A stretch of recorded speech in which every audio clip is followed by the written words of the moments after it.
मानो या ना मानो की कहानियों के द्वारा हम किसी भी अंधविश्वास को बढ़ावा देना नहीं चाहते और ना ही इन घटनाओं के रेडियो रूपांतरण द्वारा हम किसी व्यक्ति, समाज या रीति रिवाजों को आहत करने की मंशा रखते हैं। आज की मानो या ना मानो की कहानी शहर कोलकाता के एक प्रख्यात रेडियो जॉकी की कहानी है और इस घटना को घटे ज्यादा नहीं, सिर्फ 1 महीने हुए हैं।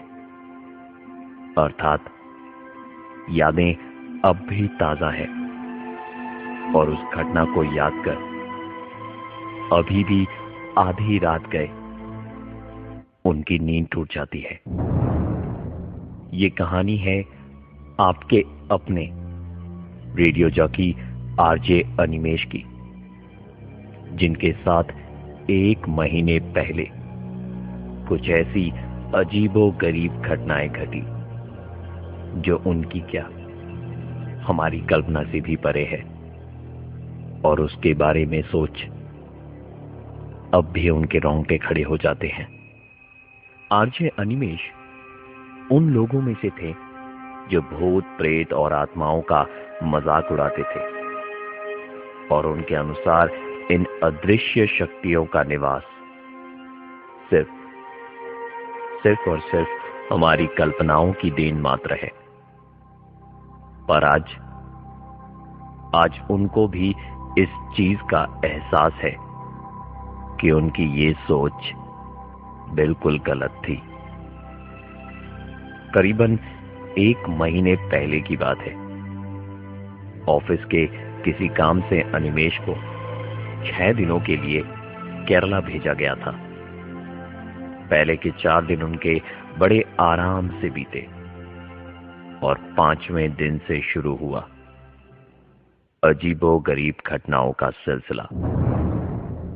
5वें दिन उन्हें एक नए होटल में चेक इन करना था जो बोलगट्टी आइलैंड, कोची में था।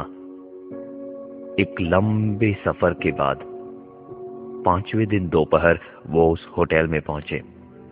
इस होटल में अजीब सी शांति थी जो अनिमेश को काफी अस्वाभाविक सी लग रही थी। अचानक ही उसे ऐसा प्रतीत हुआ मानो उसका पूरा शरीर भारी सा हो गया है और उनके कदम आगे नहीं बढ़ पा रहे थे। इसका कारण शायद लंबे से सफर के बाद शरीर में आई थकान भी हो सकती है। होटल के मैनेजर ने उसे रूम नंबर 111 की चाबियां पकड़ाई और होटल के स्टाफ ने उसका सामान उठाकर अनिमेश को उसके पीछे पीछे आने को कहा। एक लंबी सी गैलरी को पार करते हुए वो रूम नंबर 111 तक पहुंचे और इस बीच गैलरी में एक बच्चे के रोने की आवाज अनिमेश के कानों तक साफ साफ पहुंच रही थी, परंतु वहां कोई बच्चा दिखाई ही नहीं दे रहा था। रूम नंबर 111 इस होटल की गैलरी का आखिरी कमरा था। रूम का दरवाजा खोलते के साथ ही अनिमेश को हवा के एक झोंके ने जोरदार धक्का दिया, परंतु आश्चर्य की बात यह थी कि उस दरवाजे को खोलते के साथ ही बच्चे के रोने की आवाज कहीं विलुप्त हो गई। उस कमरे के अंदर की शांति अनिमेश को काटने के लिए दौड़ रही थी। उसने कमरे के दरवाजे को अंदर से बंद किया और पलंग पर चुपचाप लेट गया। अजीब तरीके से उसका पूरा शरीर सुन्न पड़ चुका था। खुद को बहुत ही असुरक्षित महसूस कर रहा था अनिमेश उस कमरे के अंदर। जहां से एक अजीब तरह की गंध आ रही थी, मानो जैसे महीनों से वो कमरा बंद पड़ा हो और उसकी साफ सफाई नहीं हुई हो। उसने रिसेप्शन में फोन लगाने के लिए कमरे के अंदर पड़ा फोन उठाया, परंतु फोन डेड पड़ा था। नहीं चाहते हुए भी अनिमेश को आखिरकार उठना ही पड़ा। उसके कमरे से रिसेप्शन बहुत दूर था। रिसेप्शन की ओर जाने के रास्ते में होटल के स्टाफ उसे अजीब सी नजरों से ताड़ रहे थे। हालांकि इन सब बातों को नजरअंदाज करते हुए वो रिसेप्शन की ओर आगे बढ़ता गया। वहां पहुंचकर उसने मैनेजर से कमरे के बारे में शिकायत दर्ज करी और उसका कमरा बदलने के लिए अनुग्रह भी किया। मैनेजर ने कहा, सर, इस वक्त और कोई कमरा खाली नहीं है, बस आज रात की बात है। मैं कल सुबह आपका कमरा बदल दूंगा और फिलहाल के लिए मैं आपके कमरे की अच्छे से साफ सफाई करवा देता हूं। करीबन 1 घंटे के लिए अनिमेश रिसेप्शन के सोफे पर ही लेट गया।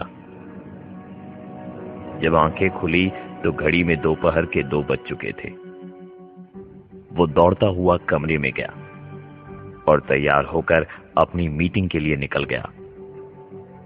उस दिन मीटिंग रात 8 बजे तक चली और मीटिंग से लौटने के बाद रात 9 बजे अनिमेश ने अपने होटल में डिनर किया और रूम नंबर 111 में चला गया। उसके इस कमरे में एक बड़ी सी खिड़की थी और खिड़की के बाहर का नजारा अविश्वसनीय था। खिड़की खोलते के साथ ही सामने का नजारा वंबानत लेक का था। अनिमेश ने अपना टीवी ऑन किया। टीवी के बाईं तरफ एक बच्चे की तस्वीर लगी थी। तस्वीर देखकर लग रहा था कि वो किसी विदेशी बच्चे की तस्वीर थी, जिसके चेहरे से मासूमियत साफ झलक रही थी और उसकी निगाहें अनिमेश की तरफ थी। सच मानिए तो उसकी निगाहें देखकर ऐसा लग रहा था मानो वो बस अनिमेश को घूरे जा रहा हो। अनिमेश ने उस तस्वीर की तरफ देखना बंद कर दिया और टीवी बंद करके लैपटॉप पर काम करने लगा। तभी अचानक अजीबोगरीब घटनाएं घटी हमारे अपने आरजे अनिमेश के साथ, जिसने उनकी सोच बदल कर ही रख दी। बोलगती आइलैंड के उस कमरे नंबर 111 में घुसने से पहले कोई उन्हें चेतावनी दे रहा था। रूम में घुसने से पहले गैलरी में किसी बच्चे के रोने की आवाज, रूम का फोन डेड पड़ा होना और एक अजीब तरह की दुर्गंध से सराबोर था वो कमरा, मानो बहुत दिनों से वो बंद पड़ा हो। रात का खाना खाकर अनिमेश अपने कमरे में लैपटॉप पर काम कर रहा था। तभी अचानक उसे वही आवाज सुनाई दी जो आज दोपहर को उसने सुनी थी। रात करीबन 10 बजे एक बच्चे के रोने की आवाज आ रही थी। टीवी पर नजर दौड़ाई तो टीवी तो बंद पड़ी थी। ठीक से सुनने पर ऐसा प्रतीत हो रहा था कि मानो वो आवाज खिड़की के बाहर से आ रही हो। अनिमेश ने उठकर खिड़की खोली और आश्चर्यजनक रूप से खिड़की खोलने के बाद वो आवाज अपने आप बंद हो गई। रात के समय खिड़की से बम्बानत लेक का नजारा इतना सुंदर था कि वो पूर्ण रूप से उसे मंत्रमुग्ध कर रहा था। खिड़की के पास खड़े होकर अनिमेष कुदरत के इस नजारे को निहार ही रहा था कि उसके साथ एक बहुत बड़ा हादसा होते होते बच गया। जब वो खिड़की के पास खड़े होकर वंबानत लेक की ओर देख रहा था, तभी अचानक पीछे से किसी ने उसे धक्का सा दिया। ये धक्का बहुत जोर से नहीं था, इसलिए बस उसके कदम हल्के से लड़खड़ाए, परंतु मन में एक डर पैदा हो गया था, क्योंकि उस कमरे में उसके अलावा और कोई नहीं था। उसने तुरंत खिड़की बंद करी और टीवी ऑन करने के लिए जैसे ही रिमोट उठाया, उसकी नजर टीवी के बाईं ओर दीवार पर लगी उस विदेशी बच्चे की तस्वीर की तरफ गई। तस्वीर की ओर देखकर अनिमेष के पैरों तले जमीन खिसक चुकी थी, क्योंकि उस तस्वीर पर बच्चे की आंख से पानी गिर रहा था, मानो वही बच्चा रो रहा था जिसकी तस्वीर वहां पर लगी हुई थी। अपनी आंखों पर उसे विश्वास नहीं हो रहा था। उसे लगा कि शायद वो कोई सपना देख रहा हो, परंतु कुछ ही देर में उसे यकीन हो चला था कि ये सब कुछ उसका वहम नहीं, हकीकत है। जिंदगी में पहली बार अनिमेष ने ऐसी चीजें अनुभव करी थी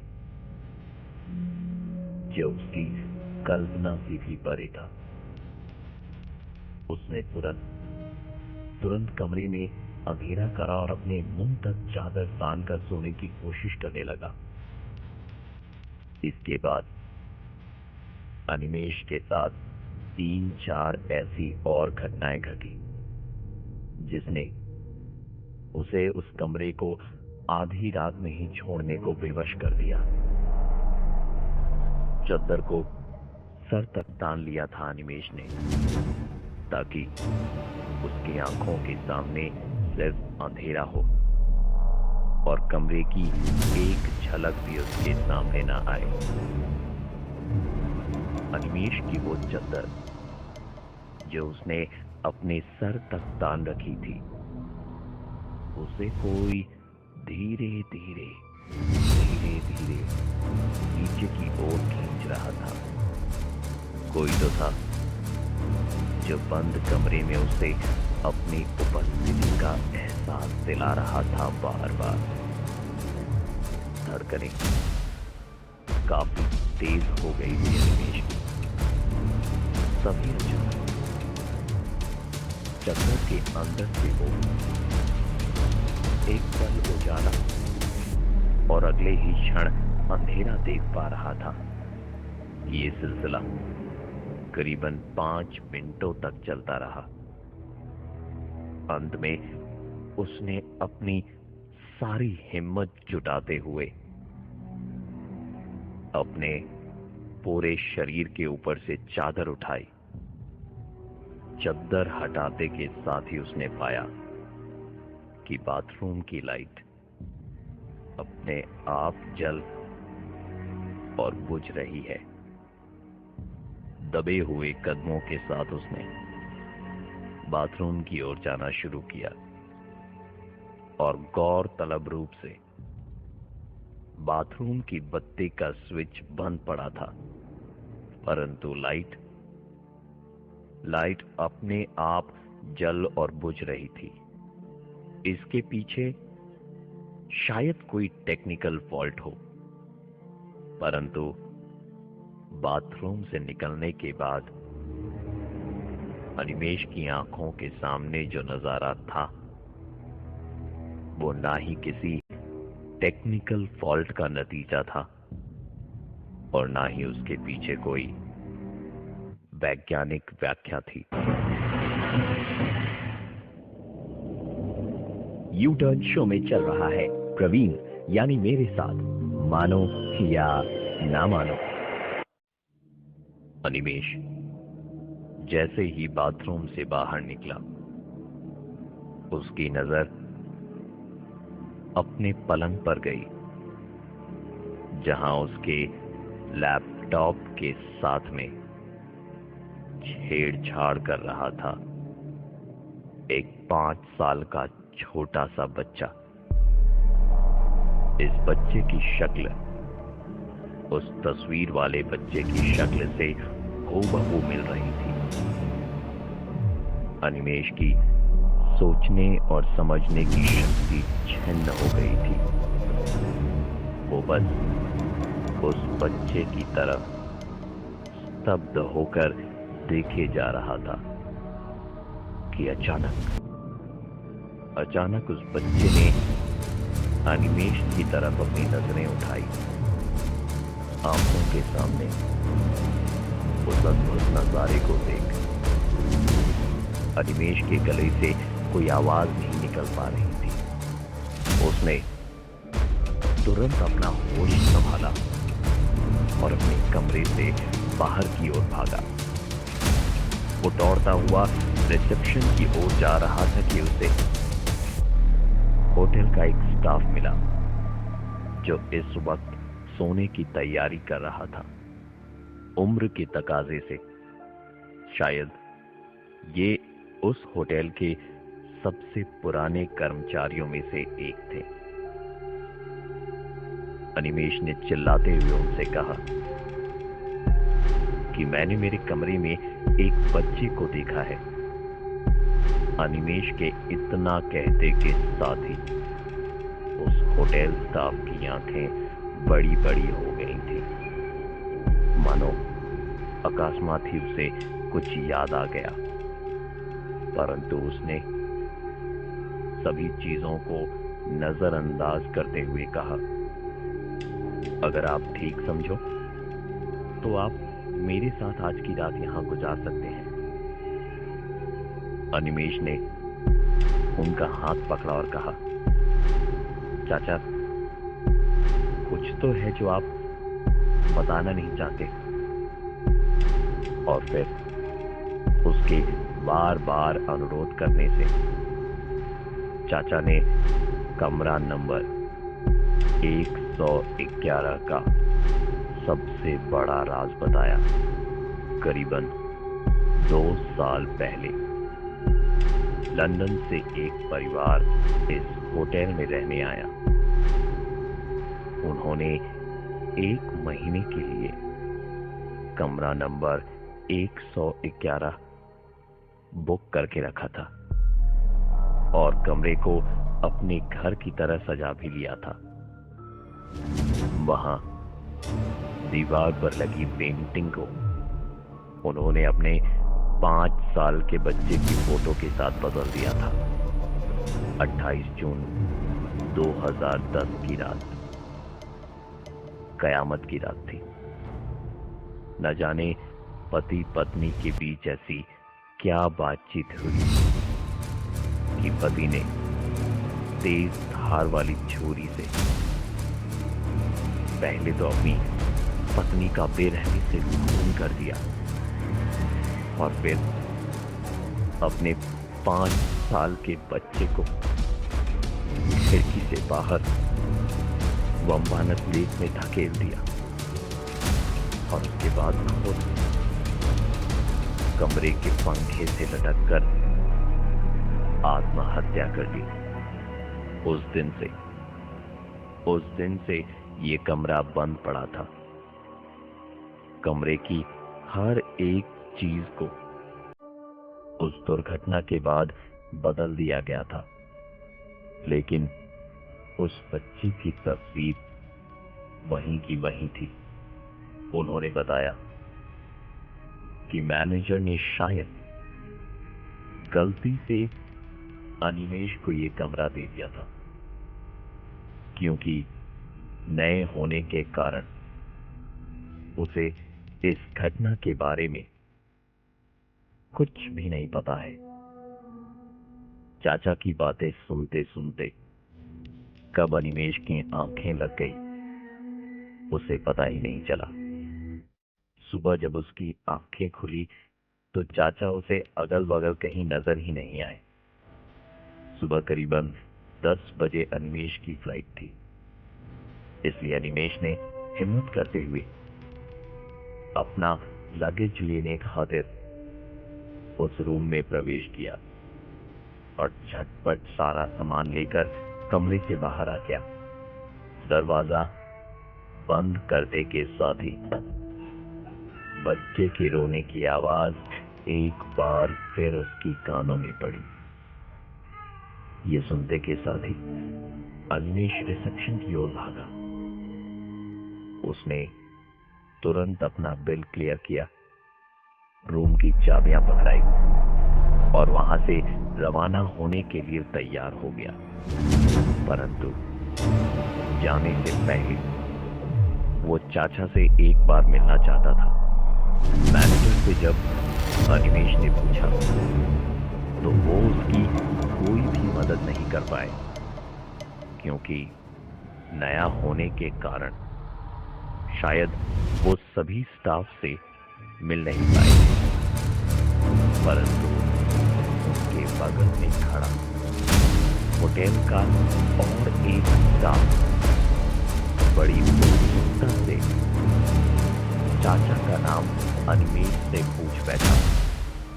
अनिमेश ने बताया कि उन्होंने तो अपना नाम रहमान बताया था और मेरी मुलाकात उनसे कल रात हो गई। ये सुनकर उस स्टाफ ने कहा, आपको शायद कोई गलत फहमी हो रही है, क्योंकि रहमान की मौत तो 1 साल पहले ही हो चुकी है।